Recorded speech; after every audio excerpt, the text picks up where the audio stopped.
యోవేలు గ్రంథము మొదటి అధ్యాయము. పెతూయేలు కుమారుడైన యోవేలునకు ప్రత్యక్షమైన యెహోవా వాక్కు. పెద్దలారా ఆలకించుడి, దేశపు కాపురస్తులారా మీరందరూ చెవియొగ్గి వినుడి. ఈలాటి సంగతి మీ దినములలో గాని మీ పితరుల దినములలో గాని జరిగినదా? ఈ సంగతి మీ బిడ్డలకు తెలియజేయుడి.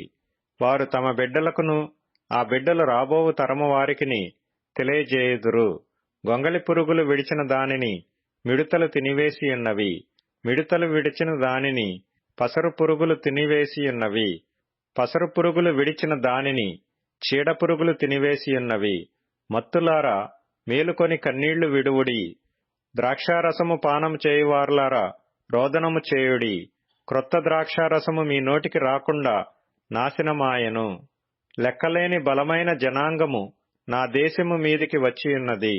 వాటి పళ్ళు సింహపు కోరల వంటివి, వాటి కాటు ఆడు సింహపు కాటు వంటిది.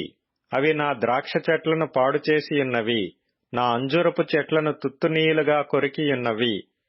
బెరడు ఒలిచి వాటిని పారవేయగా చెట్ల కొమ్మలు తెలుపాయెను.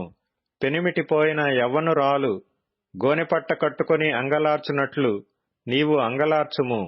నైవేద్యమును పానార్పణమును యెహోవా మందిరములోనికి రాకుండా నిలిచిపోయెను. యెహోవాకు పరిచర్య చేయు యాజకులు అంగలార్చుచున్నారు. పొలము పాడైపోయెను, భూమి అంగలార్చుచున్నది. ధాన్యము నశించెను, క్రొత్త ద్రాక్షారసము లేకపోయెను. తైలవృక్షములు వాడిపోయెను, భూమి మీది పైరు చెడిపోయెను. గోధుమ కర్రలను యవల కర్రలను చూచి సేద్యగాండ్లారా సిగ్గునొందుడి. ద్రాక్షతోట కాపరులారా రోదనము చేయుడి.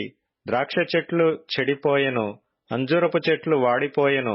దానిమ్మ చెట్లును ఈత చెట్లును జల్దరు చెట్లును తోట చెట్లన్నీయు వాడిపోయినవి.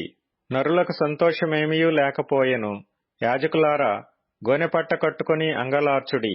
బలిపీఠమునొద్ద పరిచర్య చేయువారులారా రోదనము చేయుడి. నా దేవుని పరిచారకులారా గోనెపట్ట వేసుకుని రాత్రి అంతయు గడుపుడి. నైవేద్యమును పానార్పణమును మీ దేవుని మందిరమునకు రాకుండా నిలిచిపోయెను. ఉపవాస దినము ప్రతిష్ఠించుడి, వ్రత దినము ఏర్పరచుడి. యెహోవాను బతిమాలు కొనుటకై పెద్దలను దేశములోని జనులందరినీ మీ దేవుడైన యెహోవా మందిరములో సమకూర్చుడి. ఆహా, యెహోవా దినము వచ్చెనే! అది ఎంత భయంకరమైన దినము! అది ప్రళయము వలెనే సర్వశక్తుని యొద్ద నుండి వచ్చును. మనము చూచుచుండగా మన దేవుని మందిరములో ఇక సంతోషమును ఉత్సవమును నిలిచిపోయెను. మన ఆహారము నాశనమాయెను, విత్తనము మంటి పెడ్డల క్రింద కుళ్ళిపోవుచున్నది. పైరు మాడిపోయినందున ధాన్యపు కొట్లు వట్టివాయెను, కళ్లపు కొట్లు నేల పడియున్నవి. మేతలేక పశువులు బహుగా మూల్గుచున్నవి. ఎడ్లు మందలుగా కూడి ఆకలికి అల్లాడుచున్నవి. గొర్రె మందలు చెడిపోవుచున్నవి. అగ్నిచేత అరణ్యములోని మేత స్థలములు కాలిపోయినవి. మంట తోట చెట్లన్నిటినీ కాల్చివేసెను. యెహోవా, నీకే నేను మొర్రపెట్టుచున్నాను. నదులు ఎండిపోవుటయు అగ్నిచేత మేత స్థలములు కాలిపోవుటయు చూచి పశువులను నీకు మొర్రపెట్టుచున్నవి.